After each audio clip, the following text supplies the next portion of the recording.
Hello everyone, myself Dr. Primrita Vikal, Assistant Professor of Botany from SRK Government PG College, Rasamand. Today we will study about the respiration in plants. In this video we will study what is respiration and how respiration is different from photosynthesis. Now what is respiration? Respiration is a vital process and is primarily an energy yielding process. Here, high energy rich compounds, generally carbohydrates or proteins or lipids, are broken down into simple substances and large amount of energy is released. So, respiration is a catabolic, energy yielding, means exothermic and oxidative process. And this respiration can be represented by this following equation, that is 1 molecule of glucose and 10 molecules of water and 6 molecules of oxygen will interact with each other in the presence of different types of enzymes, and it will give out 6 molecules of carbon dioxide, 16 molecules of water with a large amount of energy in the form of ATP, that is 686 kilocalories of energy is released by the breakdown of 1 molecule of glucose. तो यहाँ पे हम इसको समझ सकते हैं कि respiration एक बहुत ही जरूरी प्रक्रिया है जो कि यहाँ पे कॉम्प्लेक्स कंपाउंड्स जो हैं यानी कि कार्बोहाइड्रेट्स, प्रोटीन्स और लिपिड्स जो है ब्रेक होकर के सिंपल सब्सटेंसेस में कन्वर्ट होते हैं और इसी ब्रेकडाउन के दौरान ये बहुत सारी एनर्जी भी रिलीज करते हैं। तो ये रेस्पिरेशन जो है कैटाबॉलिक प्रोसेस है क्योंकि यहाँ पे कॉम्प्लेक्स सब्सटेंसेस सिंपल सब्सटेंसेस में कन्वर्ट हो रहे हैं या ब्रेकडाउन होकर के सिंपल सब्सटेंसेस बना रहे हैं। इस रिएक्शन के दौरान एनर्जी रिलीज हो रही है, तो ये रेस्पिरेशन को कहा जा सकता है कि ये एक्सोथर्मिक है और साथ में ये ऑक्सीडेटिव प्रोसेस क्योंकि ये पूरी प्रक्रिया जो है ऑक्सीजन के प्रेजेंस में हो रही है।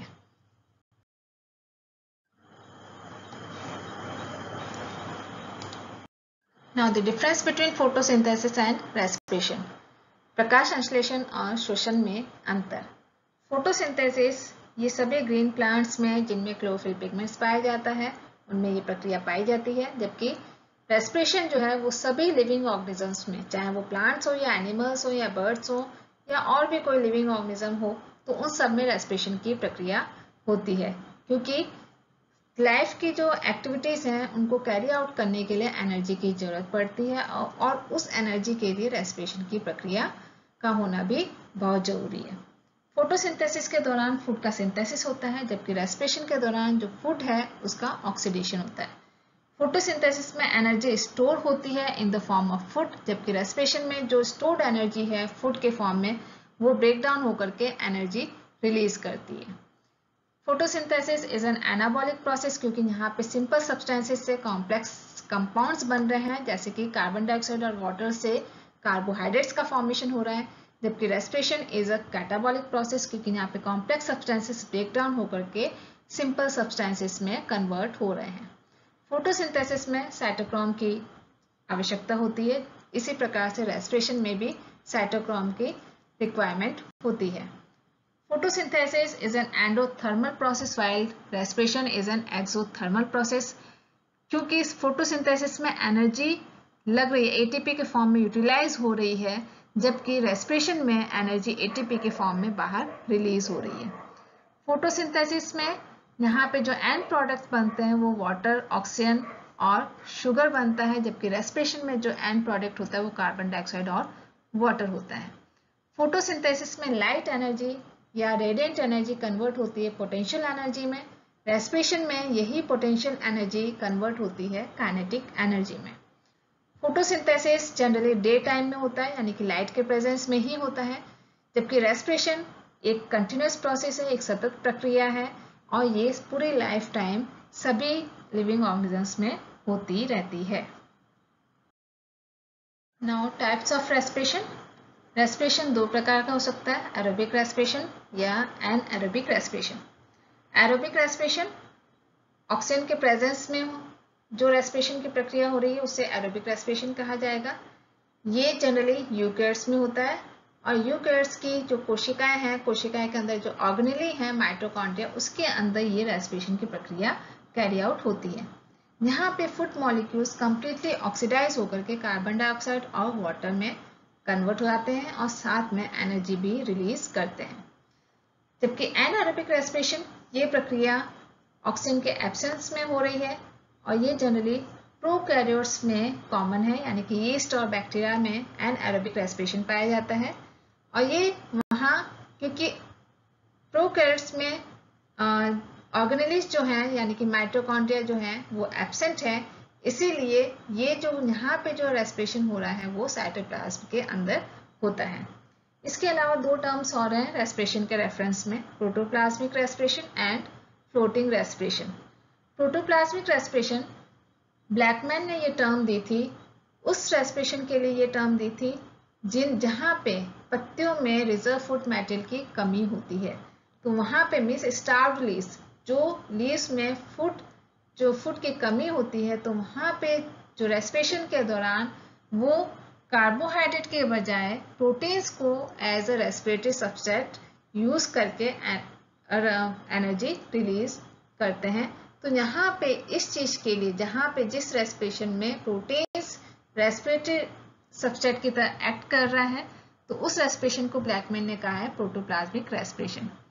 जबकि फ्लोटिंग रेस्पिरेशन ये एक नॉर्मल रेस्पिरेशन है जहाँ पे कार्बोहाइड्रेट्स ही रेस्पिरेटरी सब्सट्रेट की तरह एक्ट कर रहे हैं। Now mechanism of respiration. Respiration के मैकेनिज्म के लिए जो मेन रेस्पिरेटरी सब्सट्रेट चाहिए वो है ग्लूकोज, जो कि 6 कार्बन कंपाउंड है। इनिशियल स्टेप्स जो हैं रेस्पिरेशन में, एरोबिक रेस्पिरेशन और एनएरोबिक रेस्पिरेशन दोनों में सिमिलर है, यानी कि जो ग्लूकोज है 1 molecule of glucose break down होकर के 2 मॉलिक्यूल्स ऑफ पायरुविक एसिड बनाता है। और ये जो स्टेप्स हो रही है ये साइटोप्लाज्म के अंदर होती हैं। इसके बाद पायरुविक एसिड्स का जो नेक्स्ट फेट जो है, यानी कि उसका जो नेक्स्ट वो कहाँ पे एंटर करेगा, वो एरोबिक रेस्पिरेशन में करेगा या एनएरोबिक रेस्पिरेशन में करेगा, वो डिपेंड करता है ऑक्सीजन की प्रेजेंस और एब्सेंस पर। तो यानी कि हम कह सकते हैं कि रेस्पिरेशन के लिए 2 पाथवेज इन्वॉल्व हैं, ग्लाइकोलाइसिस और क्रेब्स साइकिल। ग्लाइकोलाइसिस जो इनिशियल स्टेप है जिसमें कि ग्लूकोज ब्रेक डाउन होकर के 2 पायरुविक एसिड के मॉलिक्यूल्स बना रहा है, और ये एक्टिविटी हो रही है साइटोप्लाज्म के अंदर। इसके बाद पायरुविक एसिड का आगे क्या होगा वो डिपेंड कर रहा है कि ऑक्सीजन प्रेजेंट है या एब्सेंट है। अगर ऑक्सीजन एब्सेंट है तो वो इसका एनएरोबिक रेस्पिरेशन होगा और ये फाइनल जो एंड प्रोडक्ट बनेगा इसमें वो इथाइल अल्कोहल, कार्बन डाइऑक्साइड और थोड़ी सी एनर्जी भी रिलीज होगी। लेकिन अगर इस पायरुविक एसिड जो है अगर ऑक्सीजन के प्रेजेंस में ये कांटेक्ट में आता है तो ये एरोबिक रेस्पिरेशन के अंदर एंटर करेगा और यहाँ पे जो फाइनल प्रोडक्ट बनेगा वो कार्बन डाइऑक्साइड, वाटर मॉलिक्यूल और एनर्जी भी रिलीज होगी। तो इस तरह से हम कह सकते हैं कि रेस्पिरेशन के लिए 2 पाथवेज इन्वॉल्व है, ग्लाइकोलाइसिस और क्रेब्स साइकिल। और ये जो ग्लाइकोलाइसिस है इसको हम एनारोबिक फर्मेंटेशन भी कह सकते हैं, क्योंकि यहाँ पे ये जो ग्लाइकोलाइसिस हो रही है ऑक्सीजन के एब्सेंस में हो रही है, और ऑक्सीजन के एब्सेंस में हो रही है इसीलिए हम इसको यहाँ पे कह रहे हैं एनएरोबिक फर्मेंटेशन। ये जैसा कि अभी मैंने कहा कि ये कॉमन प्रोसेस है एरोबिक और एनारोबिक रेस्पिरेशन के लिए। आगे का जो रिजल्टेंट है पायरुविक एसिड का वो डिपेंड करता है ऑक्सीजन के प्रेजेंस और एब्सेंस पर। इस डायग्राम के थ्रू हम थोड़ा सा समझने की कोशिश करते हैं।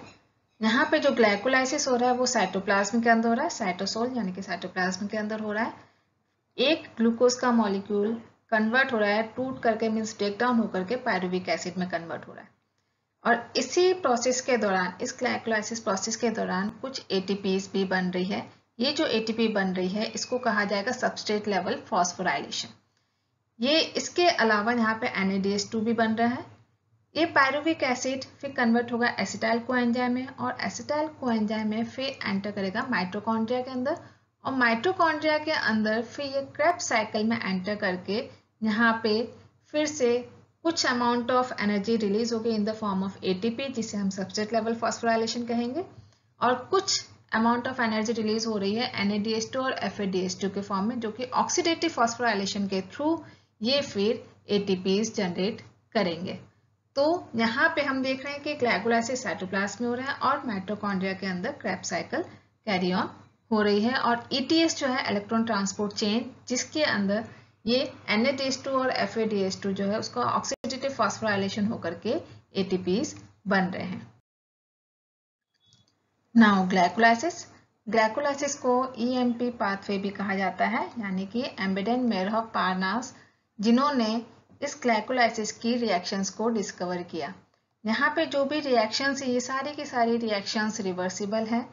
इसके अलावा ग्लाइकोलाइसिस के लिए ऑक्सीजन की जरूरत नहीं है, मीन्स कि जो रिएक्शंस है वो इंडिपेंडेंट ऑफ ऑक्सीजन है, यहाँ पे ऑक्सीजन की रिक्वायरमेंट नहीं है। इसके अलावा ये जो रिएक्शंस हो रही हैं यहाँ पे ये साइटोप्लाज्म में हो रही है, और यहाँ पे हम देख रहे हैं कि सभी की सभी रिएक्शन जो है वो एंजाइमेटिक है, मीन्स सभी रिएक्शंस के लिए कोई ना कोई एंजाइम रेस्पॉन्सिबल है एक्सेप्ट वन। सिर्फ एक रिएक्शन जो है वो नॉन एंजाइमेटिक रिएक्शन है, इसके अलावा सभी रिएक्शंस जो है वो एंजाइमेटिक है। यहाँ पे ग्लाइकोलाइसिस को ग्लाइकोलाइटिक पाथवे भी कहा जाता है, या कॉमन रेस्पिरेटरी पाथवे भी कहा जाता है, या साइटोप्लाज्मिक रेस्पिरेशन भी कहा जाता है। कॉमन रेस्पिरेटरी पाथवे इसलिए कहा जा रहा है क्योंकि एरोबिक और एनएरोबिक रेस्पिरेशन दोनों में ग्लाइकोलाइसिस कॉमन है, क्योंकि यहाँ पे ऑक्सीजन की जरूरत नहीं है। साइटोप्लाज्मिक रेस्पिरेशन इसलिए क्योंकि ये साइटोप्लाज्म के अंदर सारी रिएक्शंस हो रही हैं।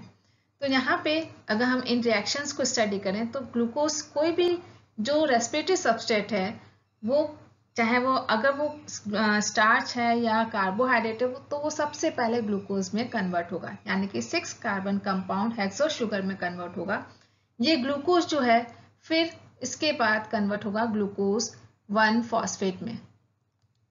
ग्लूकोज 1 फॉस्फेट ये जो रिएक्शंस हो रही है ग्लूकोज से ग्लूकोज 1 फॉस्फेट, यहाँ पे एक मैग्नीशियम आयन की भी जरूरत है, और यहाँ पे एक ATP भी यूटिलाइज हो रही है, क्योंकि यहाँ पे ग्लूकोज से ग्लूकोज 1 फॉस्फेट बन रहा है, तो एक ATP यूटिलाइज करते हुए ये ADP बना रहे हैं, और ये रिएक्शन हो रही है फॉस्फोराइलेज एंजाइम के प्रेजेंस में। इसके बाद ग्लूकोज 1 फॉस्फेट से बन रहा है ग्लूकोज 6 फॉस्फेट।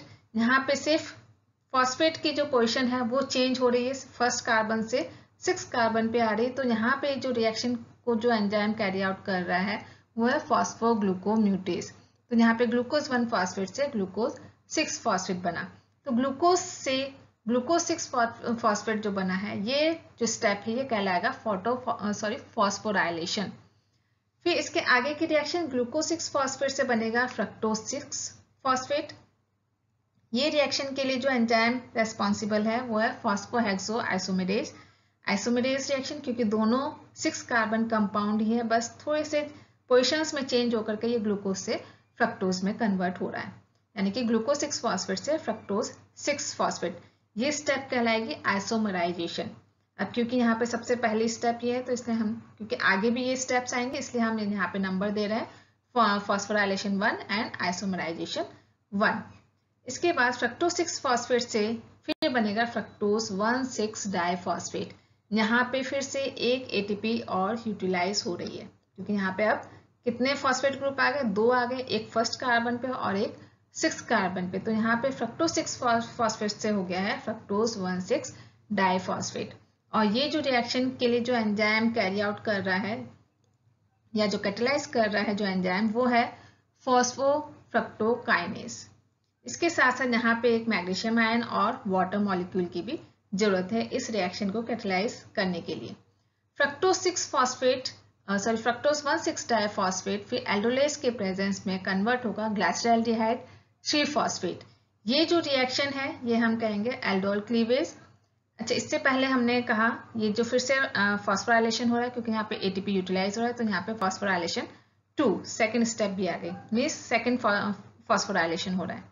फिर फ्रक्टोज 1,6 डाइफॉस्फेट से ग्लाइसरॉल्डिहाइड 3 फॉस्फेट बन रहा है, और ग्लाइसरॉल्डिहाइड 3 फॉस्फेट जो है ये कन्वर्ट हो जाता है डाइहाइड्रोक्सी एसीटोन फॉस्फेट में। ये रिएक्शन सारी हमने जैसा कहा है कि सभी रिएक्शंस रिवर्सिबल हैं, मीन्स सभी रिएक्शंस रिवर्सिबल है, मीन्स फ्रक्टोज 1,6 डाइफॉस्फेट ग्लाइसरॉल्डिहाइड 3 फॉस्फेट में कन्वर्ट हो रहा है, तो ये फिर से फ्रक्टोज 1,6 डाइफॉस्फेट में भी कन्वर्ट हो सकता है। तो यहाँ पे ग्लाइसरॉल्डिहाइड 3 फॉस्फेट बना, ग्लाइसरॉल्डिहाइड 3 फॉस्फेट से फिर डाइहाइड्रोक्सी एसीटोन फॉस्फेट बना, और डाइहाइड्रोक्सी एसीटोन फॉस्फेट फिर से ग्लाइसरॉल्डिहाइड 3 फॉस्फेट में कन्वर्ट हो जाता है। ये रिएक्शन कैटेलाइज कर रही है एंजाइम फॉस्फोट्रायोस आइसोमेरेज, यहाँ पे आइसोमराइजेशन सेकेंड स्टेप है। फिर ग्लाइसोल्डेट 3-फॉस्फेट, यहाँ पे फिर बनेगा इससे 1,3-डाइफॉस्फोग्लाइसरिक एसिड। इसके दो मॉलिक्यूल्स बनेंगे क्योंकि हम यहाँ पे क्या देख रहे हैं, फ्रक्टोज 1,6-डाइफॉस्फेट से बन रहा है ग्लाइसोल्डेट 3-फॉस्फेट और ग्लाइसोल्डेट 3-फॉस्फेट और डाइहाइड्रोक्सी एसीटोन फॉस्फेट। तो ग्लाइसोल्डेट 3-फॉस्फेट से फिर बन रहा है 1,3-डाइफॉस्फोग्लाइसरिक एसिड। अब ये जो बन रहा है ये इसके दो मॉलिक्यूल्स बन रहे हैं क्योंकि यहाँ पे फ्रक्टोज 1,6-डाइफॉस्फेट से बना है ग्लाइसोल्डेट 3-फॉस्फेट और डाइहाइड्रोक्सी एसीटोन फॉस्फेट। ठीक है, तो यहाँ ग्लाइसोल्डेट 3-फॉस्फेट से 1,3-डाइफॉस्फोग्लाइसरिक एसिड बन रहा है और डाइहाइड्रोक्सी एसीटोन फॉस्फेट फिर से ग्लाइसोल्डेट 3-फॉस्फेट बन करके फिर से 1,3-डाइफॉस्फोग्लाइसरिक एसिड बना रहा है। तो यहाँ पे दो मॉलिक्यूल्स बनेंगे 1,3-डाइफॉस्फोग्लाइसरिक एसिड के। इसके बाद और यहाँ पे एक NAD जो है वो रिड्यूस होकर के NADH2 बना रहा है। ये जो रिएक्शन है, जैसे कि हमने कहा यहाँ पे सभी रिएक्शंस एंजाइमेटिक रिएक्शंस है, सिर्फ एक के अलावा वो एक रिएक्शन है ये वाली ग्लाइसोल्डेट 3-फॉस्फेट से 1,3-डाइफॉस्फोग्लाइसरिक एसिड जब बन रहा है, ये वाली रिएक्शन जो है ये नॉन एंजाइमेटिक रिएक्शन है, यहाँ पे कोई भी एंजाइम की जरूरत नहीं है। इसके बाद 1,3-डाइफॉस्फोग्लाइसरिक एसिड से फिर बनेगा 3-फॉस्फोग्लाइसरिक एसिड। तो यहाँ पे ये जो हमने बात की, ये ग्लाइसोल्डेट 3-फॉस्फेट और डाइहाइड्रोक्सी एसीटोन फॉस्फेट, ये 3 कार्बन कंपाउंड है। यहाँ पे दो मॉलिक्यूल्स ये बन गए हैं डाइहाइड्रोक्सी एसीटोन डाइफॉस्फोग्लाइसरिक एसिड के दो मॉलिक्यूल्स। फिर ये बना है इससे फॉस्फोग्लाइसरिक काइनेज एंजाइम के प्रेजेंस में ये कन्वर्ट होता है 3-फॉस्फोग्लाइसरिक एसिड में। यहाँ पे दो मॉलिक्यूल से फिर से दो मॉलिक्यूल्स ही बनेंगे 3-फॉस्फोग्लाइसरिक एसिड में। अब यहाँ पे क्योंकि दो मॉलिक्यूल्स और इसलिए हम यहाँ पे 2 ADP से 2 ATPs रिलीज हो रही है।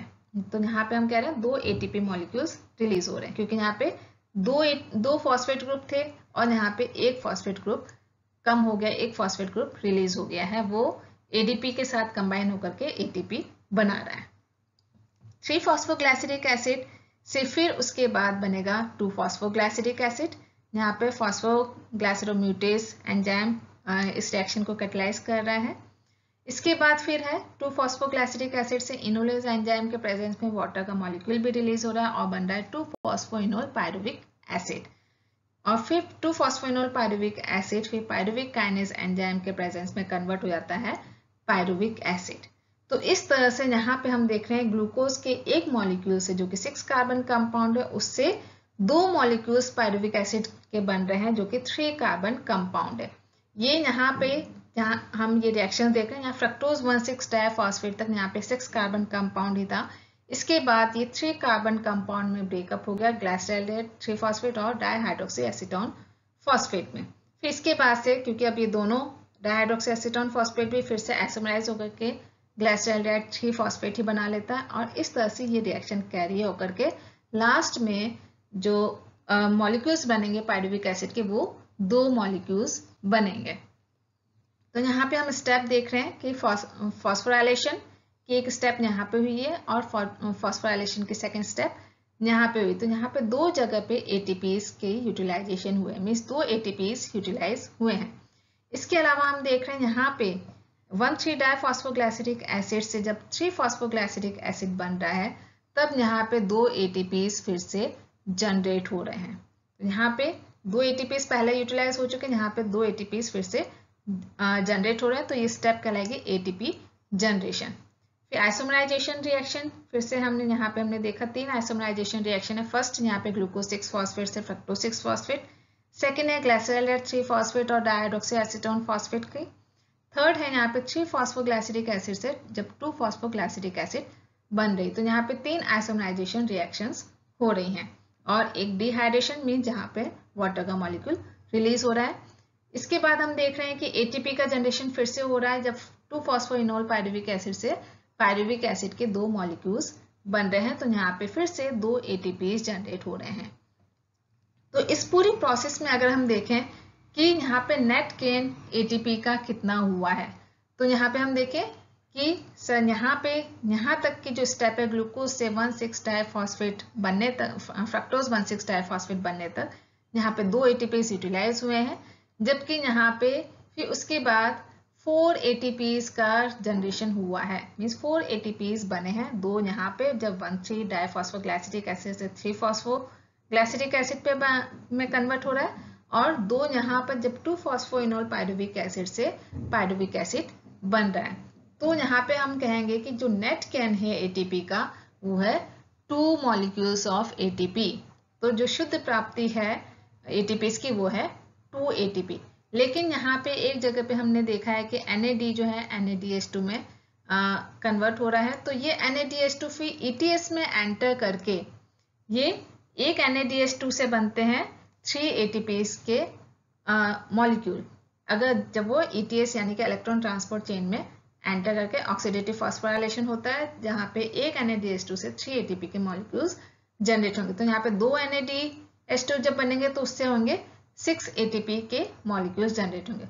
तो टोटल गेन अगर हम कहें यहाँ पे ग्लाइकोलाइसिस में, तो 2 तो यहाँ पे हमारे जो शुद्ध प्राप्ति है नेट गेन है, और 6 जो है जब NADH2 ETS में एंटर करके जो ATPs रिलीज होंगे तो 6 मॉलिक्यूल्स रिलीज होंगे। तो ये टोटल ATPs की बात करें तो यहाँ पे टोटल 8 ATP के मॉलिक्यूल्स जनरेट होंगे ग्लाइकोलाइसिस में। अगर हम एनारोबिक रेस्पिरेशन की बात करें कि अब इसके क्योंकि अब ये पायरुविक एसिड का जो नेक्स्ट फेट है वो जो डिपेंड करेगा वो ऑक्सीजन की प्रेजेंस और एब्सेंस पर डिपेंड करेगा। अगर ऑक्सीजन की एब्सेंस है मीन्स ऑक्सीजन नहीं है तो एनारोबिक रेस्पिरेशन कैरी ऑन होगा, और वहां पे एंड प्रोडक्ट बनेगा लैक्टिक एसिड। और एनारोबिक रेस्पिरेशन के दौरान जो ATPs के मॉलिक्यूल बनेंगे वहां पे टोटल ATPs के जो मॉलिक्यूल बनेंगे वो सिर्फ 2 ही ATPs प्रोड्यूस होंगे in case of anaerobic respiration. जबकि एरोबिक रेस्पिरेशन में यहाँ पे ग्लाइकोलाइसिस में हमें टोटल ATPs मिले हैं 8, और ये पायरुविक एसिड फिर आगे एंटर करेगा इसमें क्रेब्स साइकिल में, और वहां पे भी कई सारे ATPs हमें वहां पे मिलने वाले हैं। तो टोटल ATPs कितने मिलते हैं वो हम देखते हैं। नेक्स्ट इज ऑक्सीडेटिव डीकार्बोक्सिलेशन या डीकार्बोक्सिलेशन ऑफ पायरुविक एसिड। अब है कि पायरुविक एसिड जो हमने ग्लाइकोलाइसिस में हमें जो मिला है एंड प्रोडक्ट, वो पायरुविक एसिड का डीकार्बोक्सिलेशन भी होगा। इस पायरुविक एसिड के डीकार्बोक्सिलेशन के लिए हमें 6 कोफैक्टर्स की रिक्वायरमेंट है। वो 6 कोफैक्टर्स हैं magnesium ion, thiamine pyrophosphate, lipoic acid amide LA, coenzyme A, flavin adenine dinucleotide यानी कि FAD, और NAD यानी कि निकोटिनामाइड एडेनाइन डाइन्यूक्लियोटाइड। तो पायरुविक एसिड से फिर एसिटाइल कोएंजाइम A बनता है इन 6 कोफैक्टर्स के प्रेजेंस में। यहाँ पे हम रिएक्शंस देख लेते हैं। पायरुविक एसिड जो है 3 कार्बन कंपाउंड है मैग्नीशियम आयन और थायमिन पायरोफॉस्फेट के प्रेजेंस में, और पायरुविक डिहाइड्रोजनेज एंजाइम इस रिएक्शन को कैटलाइज करता है और ये बनाता है क्या बनाएगा, acetyl thiamine pyrophosphate complex. Means pyruvic acid से एक कार्बन डाइऑक्साइड का मॉलिक्यूल बाहर रिलीज हो जाएगा और बचेगा एसिटाइल। एसीटोल जो है वो थायमिन पायरोफॉस्फेट के साथ कंबाइन होकर के ये एक कॉम्प्लेक्स बनाएगा जो कि 2 कार्बन कंपाउंड है, क्योंकि एक कार्बन तो हमारा लॉस हो गया कार्बन डाइऑक्साइड के फॉर्म में 3 कार्बन कंपाउंड में से, तो यहाँ पे ये 2 कार्बन कंपाउंड बचता है एसीटोल थायमिन पायरोफॉस्फेट कॉम्प्लेक्स। ये एसीटोल थायमिन पायरोफॉस्फेट कॉम्प्लेक्स जो बना है ये आगे चल के लाइपोइक एसिड जो ऑक्सीडाइज्ड फॉर्म में है उसके साथ कंबाइन करके ये बनाएगा एसिटाइल लाइपोइक कॉम्प्लेक्स, और यहाँ पे पायरुविक डिहाइड्रोजनेज एंजाइम के प्रेजेंस में ये TPP जो है वो रेजिड्यू के फॉर्म में अलग हो जाएगा और इसके साथ कंबाइन हो जाएगा लाइपोइक एसिड और बना लेगा एसिटाइल लाइपोइक कॉम्प्लेक्स। ये बहुत ही हाई एनर्जी थायोस्टर कॉम्प्लेक्स है। यहाँ पे एसिटाइल लाइपोइक कॉम्प्लेक्स से फिर यहाँ पे नेक्स्ट कोफैक्टर एंटर करेगा कोएंजाइम A, और यहाँ पे जो एंजाइम है जो इस रिएक्शन को कैटलाइज करेगा वो है डाइहाइड्रोलाइपोइल ट्रांसफरेज। ये कोएंजाइम A जब इसके साथ जुड़ेगा तो ये लाइपोइक एसिड जो है वो फिर से रेजिड्यू के फॉर्म में, रिड्यूस फॉर्म में बाहर हो जाएगा, अलग हो जाएगा और को एंजाइम ए एसिटाइल के साथ कंबाइन होकर के बना लेगा एसिटाइल को एंजाइम ए। ये रिड्यूस लाइपोइक एसिड जो है वो फिर से ऑक्सीडाइज होकर के लाइपोइक एसिड बना लेता है और ये फिर से इसी तरह से रिएक्शन कैरी ऑन होती रहती है और हमें जो एंड प्रोडक्ट चाहिए वो है एसिटाइल को एंजाइम ए। एक पायरुविक एसिड के मॉलिक्यूल से हमें एक एसिटाइल को एंजाइम ए मिला है, तो ग्लाइकोलाइसिस में हमारे पास कितने मॉलिक्यूल्स प्रोड्यूस हुए थे? 2 मॉलिक्यूल्स प्रोड्यूस हुए थे पायरुविक एसिड के, तो वहां पे 2 मॉलिक्यूल्स से हमें कितने मिलेंगे? 2 एसिटाइल कोएंजाइम ए के मॉलिक्यूल्स बनेंगे। इसको रिएक्शन के फॉर्म में यहाँ पे दिखाया गया है। पायरुविक एसिड कोएंजाइम ए और थायो जो है वो SH के फॉर्म में इसके साथ जुड़ करके NAD और TPP और लाइपोइक एसिड एमाइड के प्रेजेंस में इसके साथ कंबाइन करते हुए pyruvic dehydrogenase multi enzyme complex means ये सभी एंजाइम के लिए एक टर्म यूज की है। Pyruvic dehydrogenase multi enzyme complex के प्रेजेंस में ये बना लेगा फाइनली एसिटाइल कोएंजाइम ए और इसी प्रोसेस के दौरान एक और NADH2 यहाँ पे मिल रहा है और एक कार्बन डाइऑक्साइड का मॉलिक्यूल भी रिलीज हो रहा है। ये NADH2 फिर एंटर करेगा ETS में, इलेक्ट्रॉन ट्रांसपोर्ट चेन में, जहाँ पे इसका ऑक्सीडेशन होगा, ऑक्सीडेटिव फॉस्फोराइलेशन होगा जिससे कि हमें 3 ATPs के मॉलिक्यूल मिलेंगे। तो एक एसिटाइल कोएंजाइम, तो यहाँ पे अगर हम बात करें कि 2 पायरुविक एसिड से हमें कितने NADH2 मिलेंगे? 2 NADH2 मिलेंगे। तो टोटल हमें यहाँ पे एनर्जी मिलेगी कितनी? 6 ATPs, क्योंकि 2 NADH2 के मॉलिक्यूल जब ऑक्सीडेटिव फॉस्फोराइलेशन होगा तो वो उससे 6 ATPs के मॉलिक्यूल प्रोड्यूस होंगे। अब हम स्टडी करते हैं क्रेब्स साइकिल की। क्रेब्स साइकिल से पहले हमने स्टडी की ग्लाइकोलाइसिस, जहाँ पे ग्लूकोज के एक मॉलिक्यूल से 2 पायरुविक एसिड के मॉलिक्यूल्स बन रहे हैं। उन 2 पायरुविक एसिड के मॉलिक्यूल से फिर बने 2 एसिटाइल कोएंजाइम ए के मॉलिक्यूल्स। क्रेब्स साइकिल को क्रेब्स साइकिल इसलिए कहा जाता है क्योंकि इसकी जो रिएक्शंस हैं उन्हें डिटेल में स्टडी किया और डिस्कवर किया हैंस क्रेब ने 1937 में, जिसके लिए उन्हें नोबेल प्राइज मिला 1953 में। इस साइकिल को TCA साइकिल भी कहा जाता है क्योंकि यहाँ पे ट्राई कार्बोक्सिलिक एसिड्स बन रहे हैं, कई सारे ट्राई कार्बोक्सिलिक एसिड्स बन रहे हैं जैसे कि साइट्रिक एसिड, सिस एकोनाइटिक एसिड या आइसोसाइट्रिक एसिड। तो कई सारे ट्राई कार्बोक्सिलिक एसिड्स बन रहे हैं, इसलिए TCA साइकिल कहा जाता है। इसको सिट्रिक एसिड साइकिल भी कहा जा रहा है क्योंकि यहाँ पे जो फर्स्ट प्रोडक्ट बन रहा है वो सिट्रिक एसिड बन रहा है और सिट्रिक एसिड एक ऑर्गेनिक एसिड है, इसलिए इस साइकिल को ऑर्गेनिक एसिड साइकिल भी कहा जाता है। और क्योंकि ये सभी रिएक्शंस माइटोकॉन्ड्रियल मैट्रिक्स के अंदर हो रही हैं, इसलिए इसको माइटोकॉन्ड्रियल रेस्पिरेशन भी कहा जाता है। यहाँ पे क्रेब्स साइकिल की सभी रिएक्शंस को कैरी आउट करने के लिए या कैटलाइज करने के लिए जो एंजाइम्स हैं वो माइटोकॉन्ड्रियल मैट्रिक्स में प्रेजेंट है, एक्सेप्ट वन, सिर्फ एक एंजाइम को छोड़ करके। वो एंजाइम है सक्सिनिक डिहाइड्रोजिनेज एंजाइम, जो कि माइटोकॉन्ड्रिया की इनर मेम्ब्रेन से अटैच्ड पाया जाता है। तो अब हम यहाँ पे क्रेब्स साइकिल को डिटेल में स्टडी करते हैं। एसिटाइल कोएंजाइम है जो कि 2 कार्बन कंपाउंड है और वो ऑक्सैलोएसिटिक एसिड के साथ जुड़ करके, जो कि 4 कार्बन कंपाउंड है, साइट्रेट सिंथेटेज एंजाइम के प्रेजेंस में ये बना लेता है सिट्रिक एसिड जो कि 6 कार्बन कंपाउंड है। ये सिट्रिक एसिड से फिर बनेगा सिस एकोनाइटिक एसिड, यहाँ पे डिहाइड्रेशन हो रहा है, वाटर का एक मॉलिक्यूल रिलीज हो रहा है, एंजाइम एकोनाइटेज एंजाइम इस रिएक्शन को कैटलाइज कर रहा है। सिस एकोनाइटिक एसिड से फिर बन रहा है आइसोसाइट्रिक एसिड, यहाँ पे फिर हाइड्रेशन हो रहा है, वाटर मॉलिक्यूल फिर से एंटर कर रहा है और इस रिएक्शन को भी एकोनाइटेज एंजाइम ही कैटलाइज कर रहा है। आइसोसाइट्रिक एंजाइम से फिर बन रहा है ऑक्सैलोसक्सिनिक एसिड, यहाँ पे एक NAD रिड्यूस होकर के NADH2 बना रहा है और इस रिएक्शन को कैटलाइज कर रही है ये एंजाइम आइसोसाइट्रिक डिहाइड्रोजिनेज। ये रिएक्शन जो है ये ऑक्सीडेशन रिएक्शन है। इस पूरी क्रेब्स साइकिल के अंदर 4 ऑक्सीडेशन रिएक्शंस होती हैं। तो पहली है ये यहाँ पे जब आइसोसाइट्रिक एसिड से ऑक्सैलोसक्सिनिक एसिड बन रहा है। ऑक्सैलोसक्सिनिक एसिड से फिर बन रहा है अल्फा कीटोग्लूटारिक एसिड, यहाँ पे डीकार्बोक्सिलेशन हो रहा है, कार्बन डाइऑक्साइड रिलीज हो रहा है और यहाँ पे भी आइसोसाइट्रिक डिहाइड्रोजिनेज एंजाइम ही इस रिएक्शन को कैटलाइज कर रहा है। अल्फा कीटोग्लूटारिक एसिड से फिर बन रहा है सक्सिनिल कोएंजाइम है, यहाँ पे ऑक्सीडेशन भी हो रहा है और साथ में डीकार्बोक्सिलेशन भी हो रहा है। ऑक्सीडेशन हो रहा है क्योंकि यहाँ पे NADH रिड्यूस हो रहा है NADH2 में, और डी कार्बोक्सिलेशन इसलिए क्योंकि यहाँ पे कार्बन डाइऑक्साइड रिलीज हो रहा है।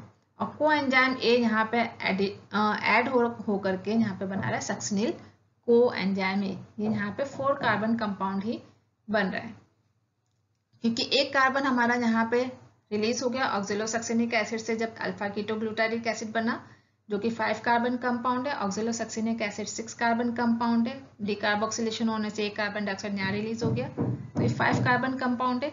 फिर से यहाँ पे डिकार्बोक्सिलेशन हुआ तो एक और कार्बन यहाँ पे रिलीज हो गया कार्बन डाइऑक्साइड के फॉर्म में।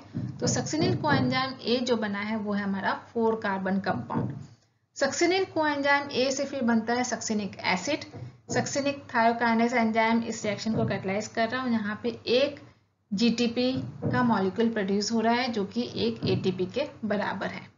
सक्सिनिक एसिड से फिर ऑक्सीडेशन हो रहा है इसका फ्यूमेरिक एसिड में, यहाँ पे FAD रिड्यूस होकर के FADH2 बना रहा है। तो यहाँ पे फिर से ऑक्सीडेशन रिएक्शन एक यहाँ पे भी है, दो ये थर्ड ऑक्सीडेशन रिएक्शन है। फर्स्ट हमारी यहाँ थी, सेकेंड यहाँ पर और थर्ड यहाँ पर। फिर नेक्स्ट फ्यूमेरिक एसिड से फिर यहाँ पे हाइड्रेशन रिएक्शन हो रही, वाटर मॉलिक्यूल एंटर कर रहा है और फ्यूमेरिक एसिड कन्वर्ट हो रहा है मैलिक एसिड में। एंजाइम है जो इस रिएक्शन को कैटलाइज कर रहा है वो है फ्यूमेरेज। मैलिक एसिड से फिर बन रहा है ऑक्सिलो एसिटिक एसिड। यहाँ पे फिर से ऑक्सीडेशन रिएक्शन हो रही क्योंकि यहाँ पे NAD जो है वो कन्वर्ट हो रही या रिड्यूस होकर के NADH2 बना रहा है। और यहाँ पे जो एंजाइम है मैलिक एसिड डीहाइड्रोजनेज एंजाइम इस रिएक्शन को कैटलाइज कर रहा है। तो यहाँ पे फिर से हमें ऑक्सिलो एसिटिक एसिड मिल जाता है जो फिर से एसिटाइल कोएंजाइम ए के साथ कंबाइन होकर के सेम रिएक्शंस को कैरी आउट करता है।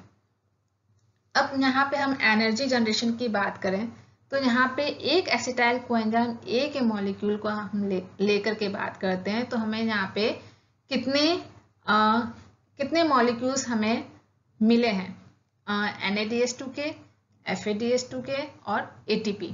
तो यहाँ पे हम देखें कि एक NADH2 मॉलिक्यूल यहाँ पे प्रोड्यूस हुआ है, दूसरा यहाँ पे हुआ है, तो यहाँ पे पूरी, और तीसरा ये यहाँ पर। तो यहाँ पे हम पूरी साइकिल के अंदर हम देखें तो यहाँ पे हमें 3 NADH2 के मॉलिक्यूल्स मिले हैं और एक FADH2 का मॉलिक्यूल मिला है, एक GTP भी मिला है।